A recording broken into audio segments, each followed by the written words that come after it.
incoming message. Hello? I can't hear you, but you can hear me, right? We interrupt to bring you this. We've hijacked your daily dose of regurgitated news to bring you Navigating the Truth. Brace yourself, listeners, as you're about to enter a world where the narrative is no longer masqueraded as the truth. A world where the conspiracies of yesterday's translate into the truths of today. Are you listening? The veils covering the truth are lifting, and understandings once suppressed are finally being revealed. Will you be ready? And now, your host and navigator through these circles of lies, the host of Navigating the Truth, Caroline Bell Tumblety. Hi, welcome to Navigating the Truth on this lovely Sunday. It is the 22nd of October, and we are just rolling through the month. It is beginning to get a little darker here. Right now, it's still light, but the sun has gone down, and we go into a longer dark. I mean, everybody all over the world, well, on this hemisphere, side of the hemisphere, is now moving into fall. Well, we're coming out of fall, going into winter, and for where we are on the as far as longitude, latitude, we end up with quite a lot of dark. And in days gone by, I used to love it. I used to love that it was dark at 9 o'clock in the morning and dark at 4 o'clock at night. And the reason I remember that so well is because I would be going to school back in the day at 9, 9:15, and it was dark. I would go to school and it was dark. I would come out of school at 4 o'clock to go home and it was dark.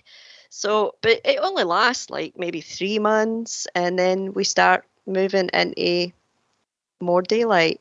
And the summer is like spectacular. I mean, we basically have maybe 3 hours a night. It still kind of looks like kind of dusk, like even when the sun goes down here, like in the height of the summer. So the birds are constant. The birds never sleep, especially in the summertime. And also, I think artificial light has messed up a lot of the birds that are just like in your neighborhood, like constant, like not so much the ones who immigrate. And that's another thing. The things I've seen about the geese, like I always see the geese when they're moving south. They don't make their V shapes anymore. I don't know if anybody else has noticed this, but it's just like one straight line. And I was observing that yesterday, because this is about the time of the year when they start moving. But yeah, I thought that was kind of interesting. I want to thank the listeners who have chosen to listen to the show today. Thank you so much. I have a website, souliam.org. I also have a YouTube channel, and also I opened a Odyssey channel. So whenever I upload to YouTube now, it is automatically on Odyssey. And Odyssey, I'm using it because a lot of people seem to have kind of moved over there. But I don't really spend any time on Odyssey. I just kind of check that the YouTube videos went up. But when YouTube goes, which it will, it will all be out there on Odyssey. And one of the good things about that is when you connect it with your YouTube channel, it just automatically uploads all your videos. So it is an option for people out there that feel that YouTube is kind of like messing you around, or the algorithms are getting too many, what would you call it, hoops to jump through. You can always, I would like, if you don't like it, you don't need to use it with Odyssey, but at least it will save like any kind of videos that you have. Like it will at least preserve them, and therefore when YouTube decides to block them or delete them, you'll always have a backup on Odyssey. So that's my 5 cents or 10 cents on that. And my YouTube channel is Caroline Bell Tumblety, and it's the same on Odyssey. And I want to thank for the donations to the show. Thank you so much. And I have my daughter here with me today. Hi, Willow. How are you doing? Hello. I'm all right. So, we went for a lovely walk today, didn't we? Oh, yeah. We just went down by the coast and just walked along. We were out for like 2.5 hours, I think. Yeah. And what a change for the weather that we'd had. Like Oh, it's been all through. awful these past few weeks. Yeah, Storm like after storm. after storm and like not good boating Oh weather. yeah, yeah. So, like, how many times was your boat cancelled? Oh, I think I work 4 days a week. And I think I made it in to work 4 times this month so far. I know. I know. It has not been good. Well, when you say that you only work 4 days a week, it's not only like these are 12-hour. Oh yeah, no, Like yeah. This is not like your regular kind of shift. But what I would say is, I think they have to err on caution right now, especially out on the water. So Yeah. actually, kudos to the captain making these decisions, because really and truly you're dealing with like tons and tons and tons of boat. That boat Yeah. is humongous, and it is old style made. Oh it yeah, is and I mean, if solid. something goes wrong out in the water, like, geez, Right. I Yeah. can't even imagine what they Right. could do to help it. Yeah, and basically what they're dealing with is like, what do they call it when the sea swells? Mm-hmm. So, I mean, on the coast here, we might be experiencing maybe 15, 20 miles an hour. But out there, you're talking 48, 50, 60 miles an hour. So it's a totally, totally different. And that water's deep out there. I don't even know how deep in places it is. Like, it's like black water. It's so deep. And yeah, so I actually think the captain made some really good decisions. He wasn't pressured by the people on the island. And I understand that too. But I really hope that they're getting the message here that they really need to make a move on self-sufficiency, more so than what they have ever done. And that's my 10 cents. You can take it or you can leave it. But you know what? I'm getting really, really at the point where I don't really want you going on the boat, you know? Yeah, I mean, it's also like, it's really not fun being out there when it's rocky. No, like, no. I never used to get seasick in my life, but I've gotten seasick on that boat because it's horrible when it's bad. Oh, I've been on it when it's been bad. Oh, and yeah. Yeah. It's just awful. Did I ever tell you about the time that we didn't think that we were actually going to get into the harbour and people were like actually sitting on the floor holding hands in a circle? Oh, God. Well, I remember when we were there, this was a while ago, we were there with Gran, and do you remember when we came in? Oh my God, the boat went everything sideways. was coming off the shelves. Yeah, the ship flying was sideways. Off. Yep, that's right, we were waking on, it was our fault. I'm only kidding. No, Mommy, I love you. But you know what? I remember that, but do you remember the crew? Do you remember their reaction? Oh, yeah. I mean, I think like they had a dark humor about it all. It's like, we're going down.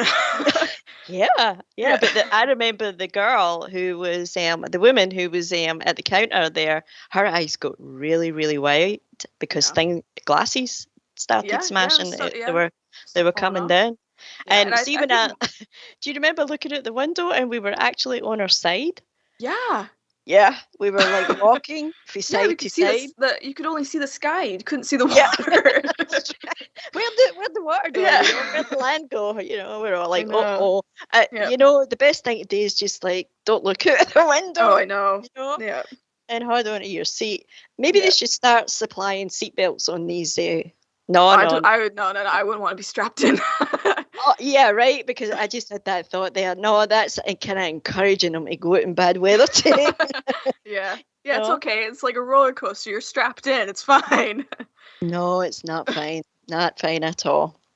So that's the Sagari Island life, and Scotland is we're an island with multiple islands, like lots of, I don't even know, maybe I should know that, how many actually, I mean, we have islands that are not habited, like it's bird sanctuaries, but we have a lot where there are people, there's a lot of crofters still up north, and there's fishermen. That I was talking to you about that, like since we've left the EU, the fishermen are beginning to get more rights again, like the British, as far as the British, like there's still some battles going on, but you know what?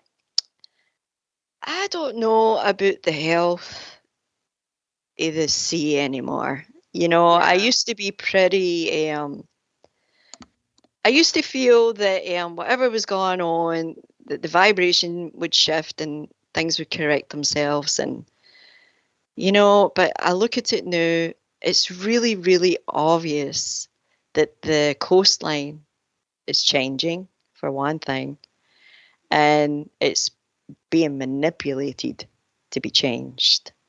So that tells me that, and see this, like, all I can do, Willow, is look at what I see. I can I can like try to figure out what's happening, what could possibly be causing the tide to be moving in such a drastic way as what it is doing currently on the North Ayrshire coast right now.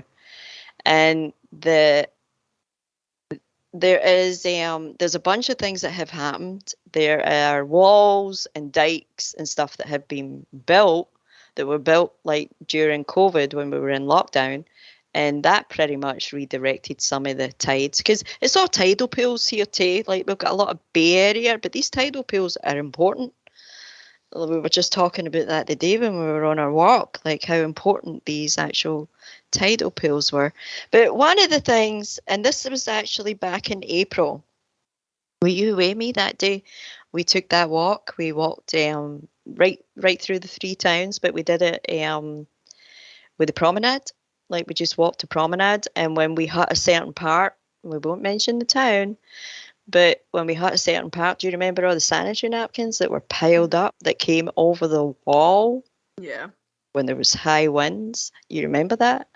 Like, I mean, that was just back in April, and I have like what, maybe a half a dozen pictures of that. I mean, that is like, I don't know, like, I know that they're working on the sewage. I know that certain pipes are being laid, but and I think when you move into more built up areas, city areas and stuff, it's a lot more what would you say, a lot more organized maybe, a lot more they have access to it, you know, like a lot of times you'll see them, there'll be a crack in a pipe and it'll be these big old clay pipes, and they're easy to fix and they're easy to replace. But here on the coast, there hasn't been a lot of people actually paying attention, or put it another way, not really caring or turning the other way, or not really having enough of a foundation to know that when you block off a drain that's gone into, like if you're using the sea as a sewage, you know, if you're using that to flush a build-up in your sewage into the water, and you decide you're not going to do that because there's laws that have been introduced. And what the laws were saying was stop flushing into the sea, reroute it into the waste system. But what a lot of these buildings did, and one of the churches, for one, I don't know if you knew that, one of the churches here at the end of the street, when it stopped becoming a church, they basically, no, it was still a church, because they blocked up the pipe that flushed into the water, but they didn't reroute it. So when the people who bought it for, I think they bought it for £1, they bought the building for £1, and great people, like they great addition to the community. Like they do these self-defense classes for women. They've got like a free gym in the morning, like for, I think it's 1 or 2 hours, and it's for women. They have other things, but they kind of have set up these safe places for people to go. And depending on the time of the year, if it's summertime, it's in the morning. Oh no, if it's wintertime, it's in the morning, and if it's summertime, it's in the evening because of the daylight. So I mean, these are great additions. But what happened to that place when they took over, and things kept like when they had people in the building, they were always obviously using the restrooms and the water, and things started backing up in the building. I mean, this was in the paper, and this is how they found out that the waste pipe that went into the sea had just been cemented over. So the waste wasn't going anywhere but backing Jeez. up. I know I'm laughing, but I know it's no funny. So you had shite running down the middle of the road and toilet paper and all that kind of stuff. I mean, really? Jeez. Really? Like in the 21st century, I mean, in the 1800s, I thought we would have learned our lesson about throwing waste out your window. Mm. Like, I mean, we have plaques of air here. 600 people died. Like, was it dysentery? Mm-hmm. In the 1800s. Like, there's a plaque up in Stevenson that says that. There's another one down here, and I think it was like 1,100 people. Like, but what they did when we had the plague, when was the plague? Like, when was that? The 1700s? Earlier, No. 1600s? Was it 1600? It was earlier than that. I don't know. I don't know. I need to go. I know it. No, you don't. But I need to have a look at that because I remember looking into it. Like, basically, they walled people in streets. Like, what they would do is one end of the street, they would just wall it in. The other end of the street, they would wall it in. And they would basically lock the people in, whether you had the plague or not. And they did this in all the kind of poverty areas. They even I don't know, it was mainly poverty areas. And Edinburgh was really guilty. Like, there's a lot of, and that's why they have all these ghost sites, and they have a lot of paranormal activity, like, or at least that's what they sell to the public, and it's because of all this gruesome stuff that took place. They found that under Edinburgh, they found this massive, and they're no caves. They're well carved. Like, it's obvious that people lived there, and they're miles and miles long. And they're these massive, big rooms and tunnels, and it's really kind of interesting.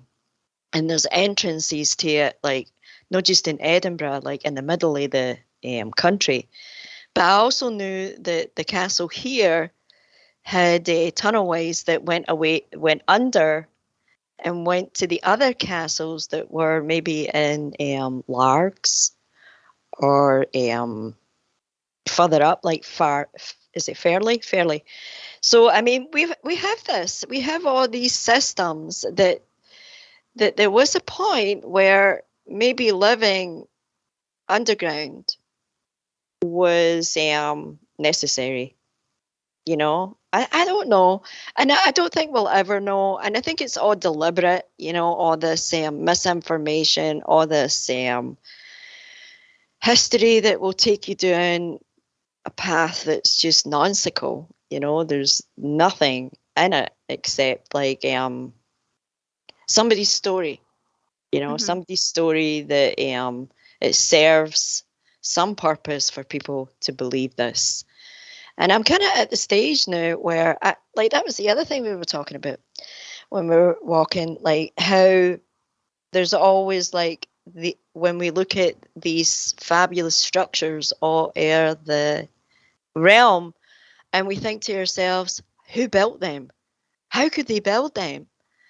And what kind of special tools and stuff did they have to do this? Obviously they did. I don't think there's two ways about that.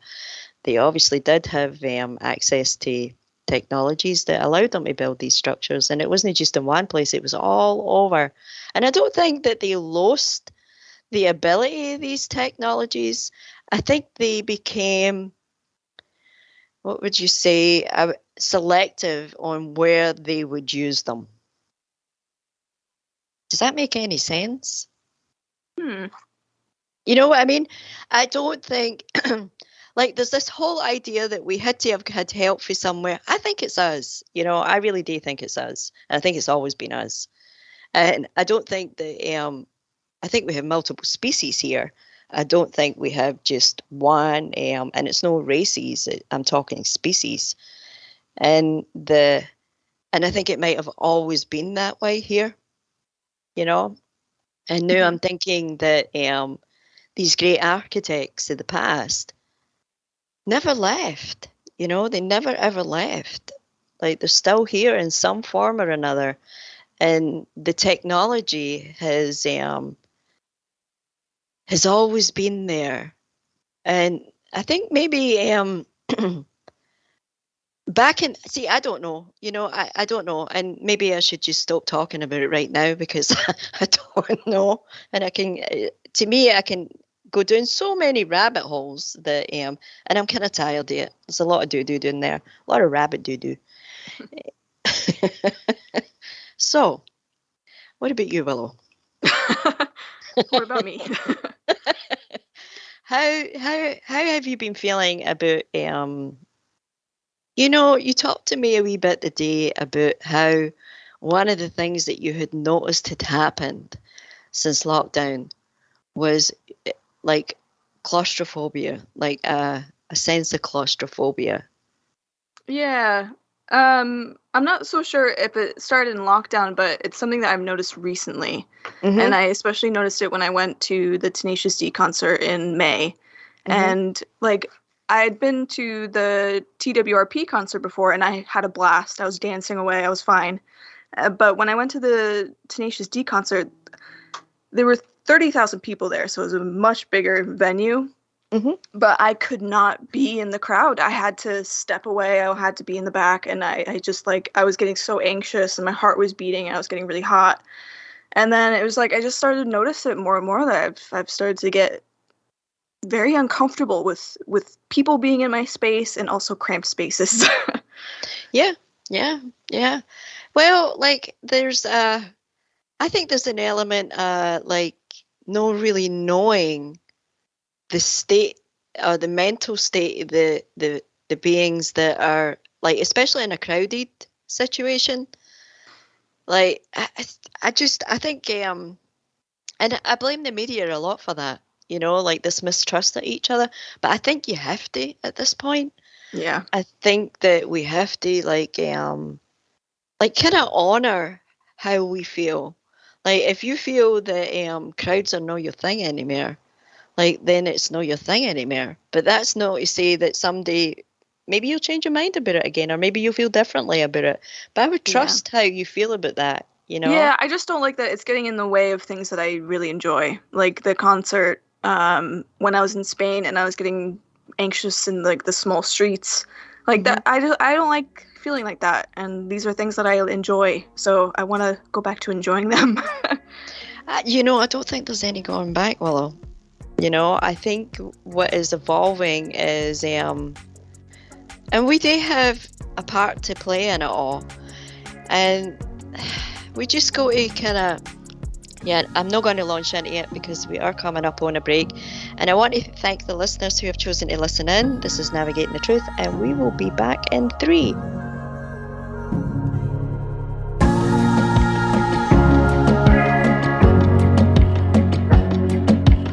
You're listening to Navigating the Truth with Caroline Bell Tumblety, where the truth survives and the lies are exposed. I just want to assure you that everything is under control. There's been no damage except for some temporary malfunction of the radio. Come be a part of this awakening by joining us in chat or by calling our hotline at 702-425-9230. That's 702-425-9230. Worldwide callers, find us on Skype at KCOR Radio. We're pushing the ultimate frontier here. Control must be maintained. More disinformation exposed and the truth discovered. After a word from our sponsors. 1 million miles till midnight. A story of timelines, artificial worlds, simulated races, and the galactic imprint. And the destiny of a blue world called Earth. 1 million miles till midnight, written by Solaris Blue Raven, is a journey through the mind's eye which allows the reader to surf a wave of technological and multidimensional intellect, revealing a bridge between conscious design and the truth. A multidimensional bleed-through awakens the world of artificial intelligence to set sail into the frontiers of a vast multiverse, morphing planets and terraforming ascended worlds beyond the linear programs of a fated race. 1 million miles till midnight will awaken, inspire, prepare, and enlighten one to the many multidimensional states of consciousness and worlds we reside in. With every cell and atom, we are this truth and multiverse. 1 Million Miles Till Midnight. Written by Solaris Blue Raven. Available now at Amazon.com. Don't wait. Get your copy today. 1, 2, 3, 4! To the KCOR Digital Radio Network. I love the way it sounds. Love the music. I listen all day. The future of radio is here and now. Alien Deceptions, a suspenseful sci-fi romance thriller by Tina Marie, featuring the tantalizing Erica Jones and the mysterious Russell Hamilton. An out-of-this-world book of fiction based on years of document facts and files the government does not want you to know about, at least not yet. Alien Deceptions by Tina Marie. Available now at Amazon.com or get a signed copy at TinaMarieEntertainment.com. Get your copy now. Change your frequency, change your life with the Lemurian Plug. The Lemurian Plug is easy to control, simple to set up, and wireless. It helps to neutralize toxins and has restorative frequencies for healing. It also helps to protect you and your family from EMFs. The Lemurian Plug is energy efficient and designed using ancient technology for a superior design. One unit can cover up to 1,000 square feet. This life-changing product is reasonably priced. And isn't your family's health worth a small investment? For more information on the miraculous effects of this plug or to purchase the Lemurian Plug, visit thelemurianplug.com. That's thelemurianplug.com. The Lemurian Plug is like nothing you've ever experienced. Order yours today. Vegas, baby! Vegas' #1 source for talk and new music. How cool is that?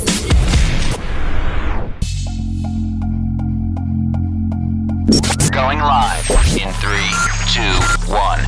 Welcome back to Navigating the Truth, the one show that peels back the masks of the elite and exposes the truth we're not being told. Here to warn you. You must not abuse the power you've been given. Eventually, you will lose control of that power and the whole world will suffer. Come partake in the awakening by calling the show at 702-425-9230. That's 702-425-9230. Give us a call now. Those around the world, connect with us on Skype at KCOR Radio. Follow us on Twitter at KCOR Radio or use hashtag KCOR. Come engage in the discussion live in our chat room at www.kcorradio.com. Our survival depends upon it. Now, back to examining the narratives and uncovering the truth with your host of Navigating the Truth, Caroline Bell Tumblety. Caroline Bell Tumblety. Hi, welcome back to Navigating the Truth. My name is Caroline Bell Tumblety and I am your host. And I just wanted to quickly mention that Andrew Bridgerton was actually in the House of Commons this week. I think it took him 20 requests to actually get a hearing, which was about the WHO amendment. And he stood up in the House of Commons and he gave his speech. And right before he stood up and gave his speech, all the MPs that were in the building left the building, but the gallery, which is open to the public, was full of people cheering for him. So what does that tell you? Well, that's what we already know. The people, the powers that be, like Andrew Bridgerton is an MP, but he is an MP who actually cares about his community. And he has been ostracized with his fellow MPs. I even saw that Penny Mordaunt, is that her name? I don't know. She was the one that when Charlie Boy there was getting the fake crown, that he hid her in the front of the procession holding a sword, a jewel encrusted sword. and she was holding it upright, and supposedly she had to do a lot of upper body work because she needed to have quite a bit of strength to actually balance that sword and walk that walk. And I thought to myself at the time, like, I looked at what she was wearing, it was all symbology.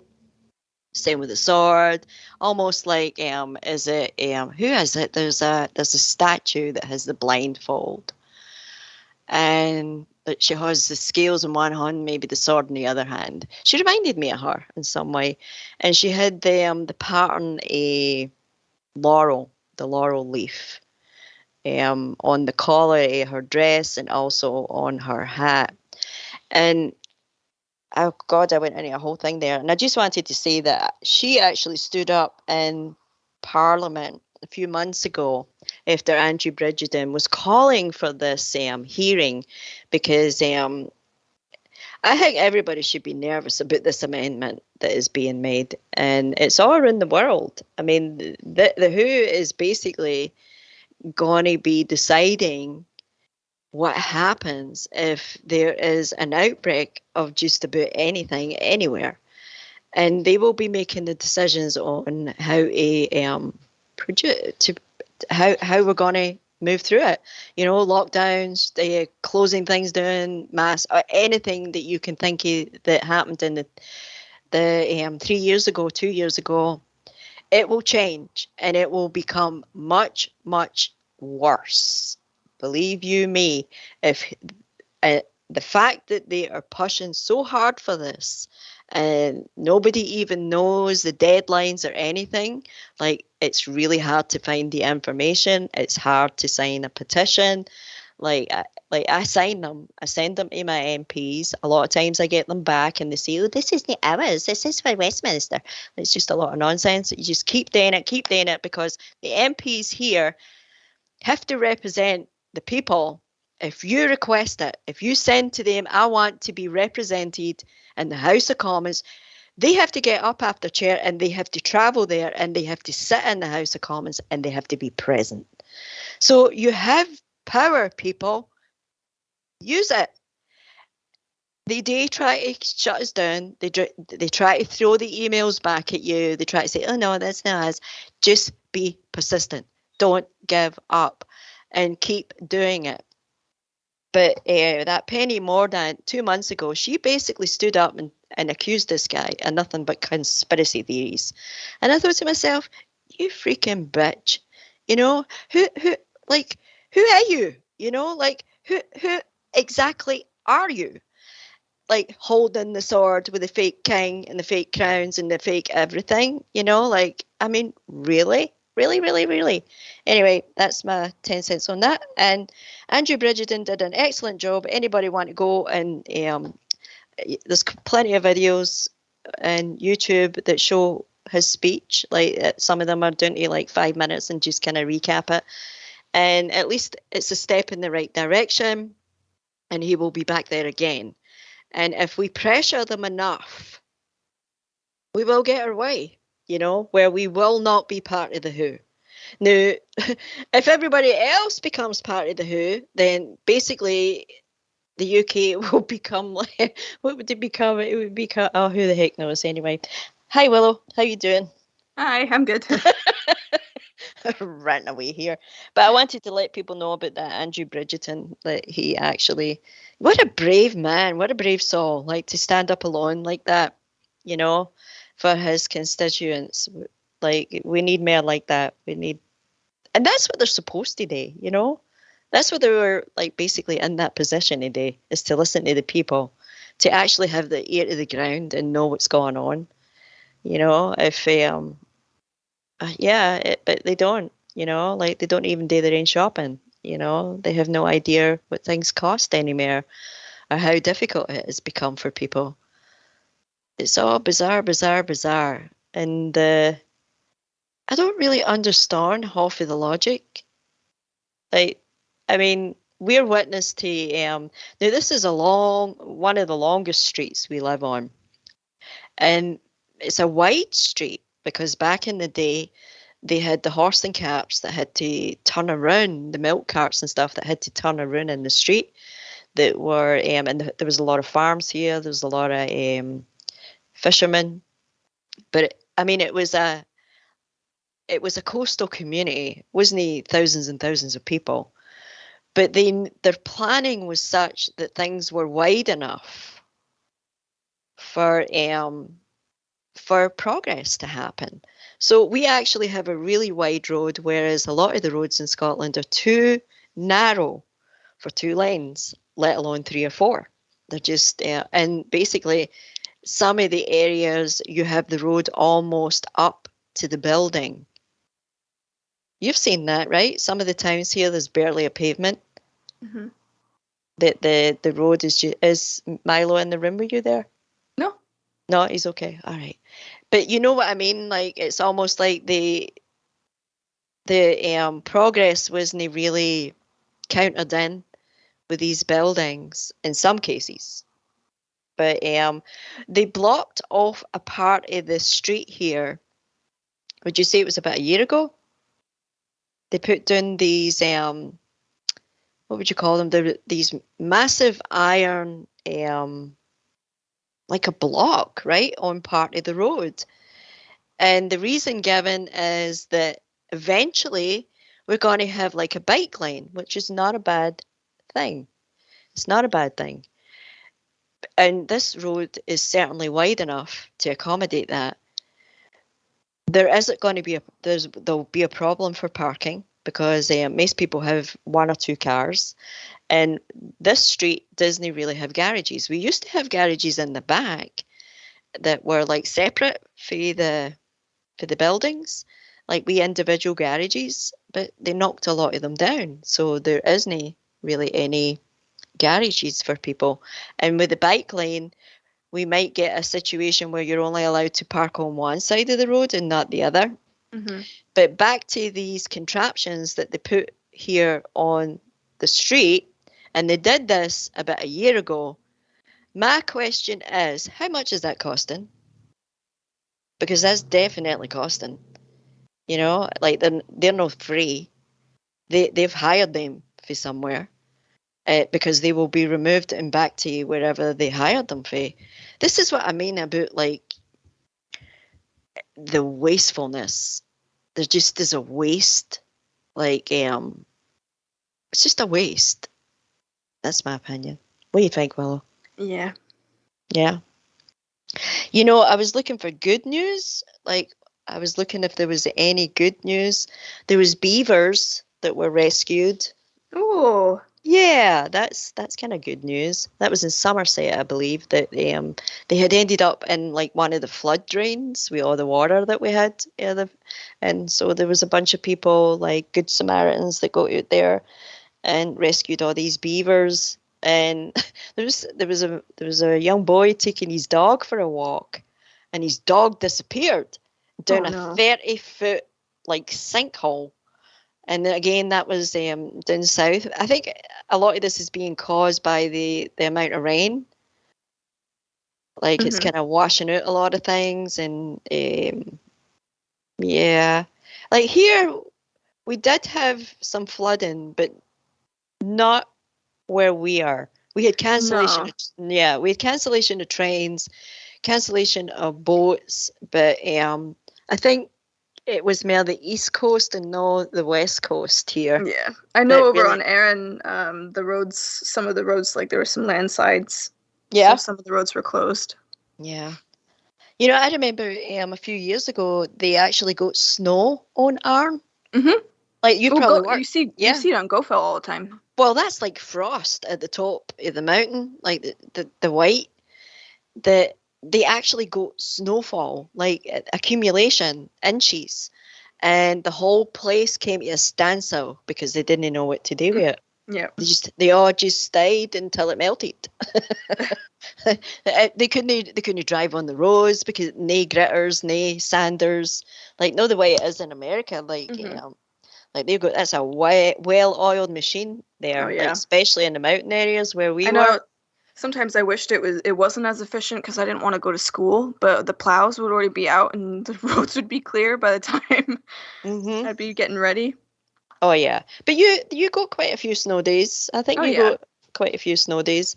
In fact, I remember there was a couple of winters where it was so cold that the school was cancelled because they didn't want kids standing out in the street waiting for the buses. Mm-hmm.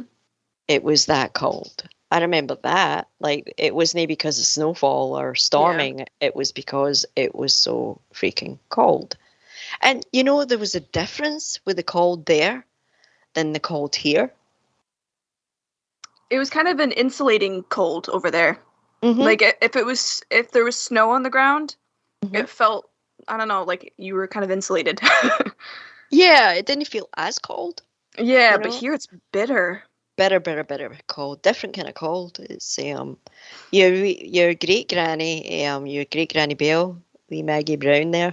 She used to tell me we have this rain that's really, really fine. You've seen it.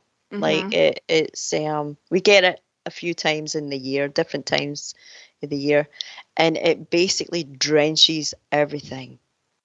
And people get like what they call chilblains, which is all their bones all start aching. And it's basically the damp, it's the atmosphere being like really saturated and not a good way, not a good way. But yeah, I mean, as long as I can remember, the weather has been the weather, There have been years when it has been pretty rough.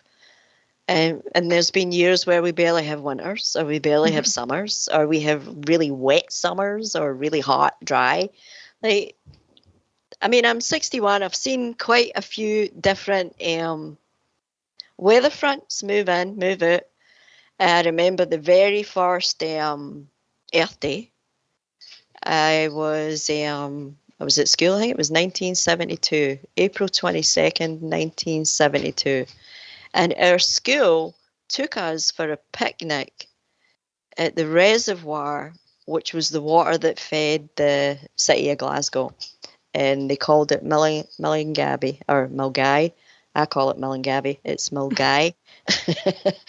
And I always remember that. I always remember the teachers talking about the earth and like how we could conserve things and make the water cleaner, just have like an approach to things that was life enhancing, and I remember that being like a kind of positive time.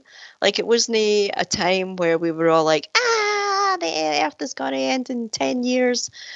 And it felt like a time when we could do really positive things, And I remember feeling really enthusiastic about it because I grew up in the city. The only time I saw wild animals was in the zoo.